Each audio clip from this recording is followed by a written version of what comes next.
गुरुजी प्रणाम। प्रणाम भैया। गुरुजी, अक्सर हमने कुंडलियों में देखा है कि राजयोग रहते हैं, लेकिन उस जातक की जो जीवन है उसमें राजयोग का कोई प्रभाव नहीं दिखाई पड़ता है, तो यह कैसे संभव है? देखिए, कुंडली में राजयोग जो हैं वो विभिन्न प्रकार से बनते हैं। अब जैसे एक बहुत ही सिंपल राजयोग है जो अधिकांश आपको जन्मांगों में मिलेगा, पंच महापुरुष योग। क्योंकि ये इतना सिंपल योग है और उसका क्या कहा गया है, पंच महापुरुष योग, मतलब नाम बहुत भारी भरकम है। और ये आपको सहजता से अधिकांश जन्मांगों में आपको ये राजयोग या ये इस शुभ योग आपको देखने को मिलेगा। बड़ा सिंपल योग होता है कि केंद्र में कोई भी ग्रह केंद्र में हो, स्वराशि या उच्च राशि का हो, बन गया पंच महापुरुष योग। तो जो हमारे पास 5 ग्रह हैं 7 में से, मतलब 2 को छोड़ देते हैं, सूर्य और चंद्रमा को। सूर्य और चंद्रमा को छोड़ करके जो 5 ग्रह हैं, अगर वो केंद्र में, स्वराशि या उच्च राशि में अगर वो स्थित हैं तो पंच महापुरुष योग बन गया। अधिकांश आपकी कुंडलियों में बना हुआ दिखता है। दूसरा राजयोग, केंद्र और त्रिकोण के जो स्वामी हैं, केंद्र और त्रिकोणों के स्वामी अगर एक साथ एक भाव में, एक राशि में अगर स्थित हों तो वो राजयोग बन जाता है। तीसरे प्रकार का राजयोग, एक ही ग्रह केंद्र और त्रिकोण का स्वामी हो जाए, वो राजयोग बन गया। इस प्रकार से विभिन्न प्रकार के राजयोग जन्मांगों में आपको बनते हुए दिखेंगे। लेकिन सभी राजयोगों में आपको फल या वांछित परिणाम, क्योंकि राजयोग देखते या सुनते ही लगता है कि अब तो जीवन में मुझको सब कुछ प्राप्त हो जाएगा, अब मैं राजा के समान सुख भोगूंगा। अब पंडित जी ने तो बता दिया, जजमान खुश हो गया, लेकिन जातक देख रहा कि हमारे जीवन में उस प्रकार के हमको परिणाम प्राप्त ही नहीं हो रहे हैं। तो उसके कुछ कारण होते हैं और उन कारणों को भी हमें ध्यान देना चाहिए। जब हम किसी के जन्मांग में अगर राजयोग देख रहे हैं तो कुछ बिंदु हैं जिन बिंदुओं पर मुझको सबसे पहले ध्यान देना चाहिए। तो उन बिंदुओं में नंबर 1 है कि जिन ग्रहों से राजयोग निर्मित हो रहा है उन ग्रहों का बल कितना है। तो प्रथम बिंदु हमको क्या देखना चाहिए कि राजयोग में सम्मिलित ग्रहों का बलाबल सर्वप्रथम देखना चाहिए। अगर ग्रहों का बल कमजोर है तो आपको वांछित परिणाम की प्राप्ति नहीं हो पाएगी।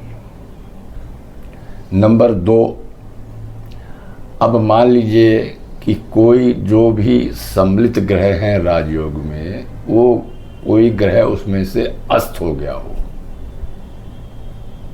तब आपको वांछित परिणाम की प्राप्ति नहीं होगी। नंबर 3 पॉइंट कि ये जो सम्मिलित ग्रह हैं राजयोग के निर्मित होने वाले, ये अगर त्रिक भाव में स्थित हो, 6ठे 8वें या 12वें भाव में बैठे हों, तो आपको वांछित परिणाम की प्राप्ति नहीं होगी। राजयोग से निर्मित होने वाले जो ग्रह हैं, अगर वो पापांतर में स्थित हो, तब भी आपको राजयोग से संबंधित वांछित परिणामों की प्राप्ति नहीं होगी। अब अगर आपके जो बन रहा है राजयोग और लग्न या लग्नेश अगर कमजोर है, तो भी आपको वांछित राजयोग से संबंधित परिणामों की प्राप्ति नहीं हो पाएगी। क्योंकि परिणामी प्राप्ति के लिए सर्वप्रथम लग्न और लग्नेश का मजबूत होना अत्यंत आवश्यक होता है। कोई भी भाव शुभ है, परिणाम दे रहा है, लेकिन अगर लग्न लग्नेश कमजोर है तब आप उसके शुभता का परिणाम आप भोग नहीं कर पाएंगे या प्राप्ति नहीं कर पाएंगे। अब इसके अतिरिक्त हमारे पास जो द्वादश लग्नें हैं उसमें जो विभिन्न प्रकार के राजयोग बनते हैं, तो पारशरीय नियम अगर हम उसमें लगाएं तो वो राजयोग निष्फल योग सिद्ध होते हैं पारशरीय नियमों के आधार पर, द्वादश लग्नों के। अब जैसे हम आपको एक दो उदाहरण देते हैं इस संदर्भ में कि जैसे मेष लग्न है, मेष लग्न में नवम भाव का स्वामी गुरु और दसम भाव का स्वामी शनि, ये दोनों दसम भाव या नवम भाव में स्थित है। सबसे आइडियल कंडीशन है ये कि किसी भी भाव में हो सकते हैं। हमने सबसे आइडियल कंडीशन को माना कि नाइन्थ नवम भाव का स्वामी गुरु और दसम भाव का स्वामी शनि नवम या दसम भाव में बैठा हुआ है, लेकिन ये राजयोग दिख तो रहा है और बहुत शुभ घर में दिख रहा है, लेकिन ये निष्फल योग की श्रेणी में आता है। इस प्रकार के राजयोग मेष लग्न वालों को इसके वांछित परिणाम प्राप्त नहीं होते हैं।